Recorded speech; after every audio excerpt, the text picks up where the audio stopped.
过去一周，美国政坛接连上演超级大戏。先是戏剧性的在最后一刻避免政府关门，紧接着好不容易当上众议长的麦卡锡上任不到9个月，就成为美国有史以来第一位被罢免的议长。而更讽刺的是，背后捅刀子的就是共和党同僚。竟然还有共和党人提议让刚刚出庭受审的前总统特朗普接任众议长。On this vote, the yeas are 216, the nays are 210. The resolution is adopted. 当地时间10月2号晚，特朗普的盟友马特盖茨提出罢免麦卡锡的动议。这是一项罕见被使用的程序工具，历史上仅被使用过2次，都遭遇失败。在3号中午的投票中，动议令人意外地被通过。麦卡锡成为美国历史上首位被投票罢免的众议院议长。他也创造另一项历史，自今年1月7号上任以来，麦卡锡在只仅269天，成为美国史上任期第3短的众议长。作为国会下院中职位最高的议员，美国众议长在继任总统顺序中排名第2，仅次于副总统。在被罢免后，麦卡锡表示这是公报私仇。I made history, didn't I? I believe I can continue to fight, maybe in a different manner. I will not run for speaker again. I'll have the conference pick somebody else. 面对媒体，麦卡锡看上去心情不坏，还表示自己感觉很棒，不后悔自己在任职众议长期间做出的决定。President Abraham Lincoln once said, "I'm an optimist because I don't see any other way." Doing the right thing isn't always easy, but it is necessary. I don't regret standing up for choosing governance over grievance. It is my responsibility. It is my job. So I may have lost a vote today, but as I walk out of this chamber, I feel fortunate to have served the American people. I leave the speakership with a sense of pride, accomplishment, and yes, optimism. 美国媒体指出，麦卡锡自上台第1天开始就注定是一位弱势众议长。一方面，共和党对民主党在众议院仅有9票的微弱优势，这意味着作为议长进行跨党派协调变得很困难。另一方面，他本人的任命也是共和党内反复斗争的结果。事实上，经历了15轮投票，麦卡锡才最终坐上众议长的位置，这被认为是对他本人的一种羞辱。而为了当上众议长，他当时也做出了埋下自己命运伏笔的关键妥协。同意任何一名众议员都可以提出罢免议长的议案，这使得他只能艰难维持议长的权威。而造成麦卡锡被罢免的最后一根稻草是9月30号，他与民主党人合作通过一项为期45天的临时支出法案，避免美联邦政府陷入关门危机。但这激怒了共和党内的强硬派人士，正是这些人当时在任命麦卡锡的投票中不断作梗。因此，当临时支出法案过关后，麦卡锡遭本党籍议员提案罢免的命运就已经注定了。提出这项动议的是特朗普的追随者马特盖茨，他指责麦卡锡推动维持拜登政府避免关门的提案。 Chaos is Speaker McCarthy. Chaos is somebody who we cannot trust with their word. 盖茨被认为是特朗普在众议院的代言人，他对麦卡锡背叛特朗普的路线不满，在今年1月麦卡锡的任命投票时就多次投出反对票。The reason Kevin McCarthy went down today is because nobody trusts Kevin McCarthy. Kevin McCarthy has made multiple contradictory promises. 盖茨指责麦卡锡与拜登进行了私下交易，双方就进一步向乌克兰提供资金问题达成共识。对此，麦卡锡予以否认，并表示此次罢免事件完全成为一场个人恩怨的闹剧。From oh no, tell me, what did Gates say? What did I not keep in Gates' mind? Because Gates had never been a part of a discussion. Just because Gates said something, don't believe it's true. I haven't heard him say one true thing yet. 麦卡锡遭罢免将共和党内的矛盾暴露无遗。投票结果显示，有8名共和党议员对罢免动议投出赞成票。不少共和党人在投票现场对麦卡锡大加赞赏。临时议长麦克亨利明显对共和党内讧强烈不满，狠狠地敲下了木锤。The chair declares the House in recess, subject to the call of the chair. 麦卡锡被罢免后，麦克亨利被任命为临时议长，直到选出新议长为止。身为众议院金融服务委员会主席的麦克亨利是麦卡锡长期的政治盟友，曾在罢免案投票前表明支持麦卡锡。据悉，众议院共和党人将于11号举行会议，投票选举新的众议长。美国《华尔街日报》指出，麦卡锡的下台可能会让众议院陷入混乱，因为眼下共和党内没人表示有兴趣竞选议长，也没人拥有像麦卡锡那样的支持率。在麦卡锡被罢免之后，甚至有极右翼共和党人称，他们支持特朗普接替麦卡锡担任新的众议院议长。这不是特朗普第一次被提名为议长候选人。今年1月竞选众议长时，盖茨就曾将选票投给了特朗普。不过当时特朗普就表示没有兴趣担任议长职位。根据美国宪法，众议长每2年选举一次，传统上为多数党领导人。虽然法律上并未规定必须是现任众议员，但在美国历史上，每一位众议长都是由现任众议员担任的。共和党呢，目前来说，特朗普已经成为了极端右翼的一面旗帜，根子上是这个问题。麦卡锡被免职后，特朗普第一时间予以回应。他在社交媒体发文，谴责共和党内部出现了内讧。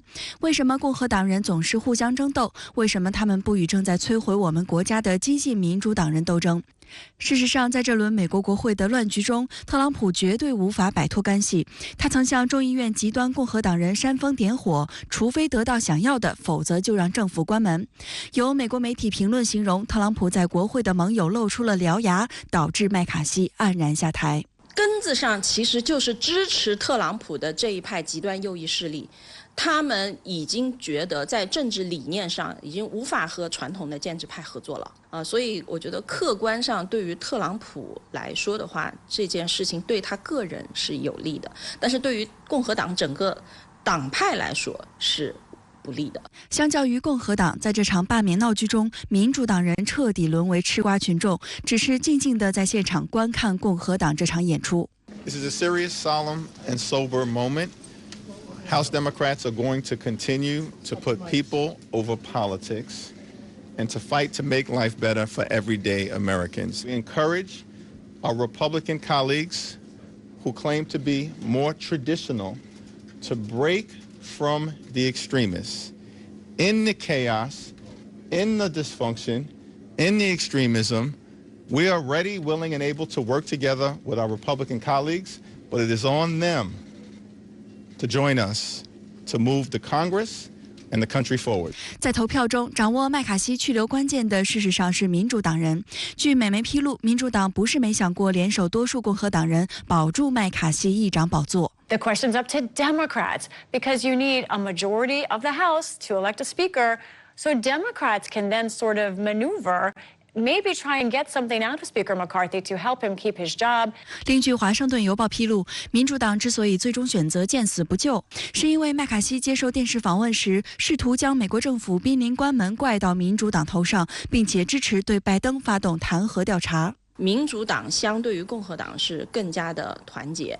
未来共和党内的这个新生派的势力，也就是极右翼的这些崛起的势力和传统的建制派的势力，他们的斗争会不会导致这个共和党的选票进一步的分流？这些实际上都从客观上是有助于民主党的。美国总统拜登敦促众议院尽快选出一位新议长，避免造成国会的混乱。如果国会不延长政府资金拨款，联邦政府关闭的最后期限将在11月17号临近。而前众议长佩洛西也选择在此时出来蹭热度。当地时间3号晚间，佩洛西在一份声明中表示自己遭到驱离。新任临时议长采取的首要行动之一就是命令我立即腾出国会大厦办公室。他在声明中称自己正在加州，所以无法取回自己的物品。此外，佩洛西不忘在电视节目中向共和党补一刀。If he makes Democrats an offer so he can stay in power. My advice to my fellow Democrats is simple. Follow the leader. Victory for Democrats, a defeat for the MAGAs. 佩洛西的一生死敌特朗普也没闲着。官司缠身的特朗普在参加艾奥瓦州的活动时，回击了拜登日前经常提到的极端主义共和党言论，并把自己标榜成特朗普的爱国保护主义。Under the Trump presidency, patriotic protection. We want to protect our country from people that are destroying our country. They want to destroy our country, and they see it being destroyed, and they do nothing about it. But it will be a new American way, protectionism. We have to protect our country from outside evil and also from inside evil, because I think the inside evil is actually more dangerous than the outside. Inside evil, like... 在此之前，特朗普在加州一场活动上再次模仿拜登演讲结束后找不到下台道路的困惑场景，引发全场哄笑。But if I walk left, there's a stair. And if I walk right, there's a stair. And this guy gets up. Where am I?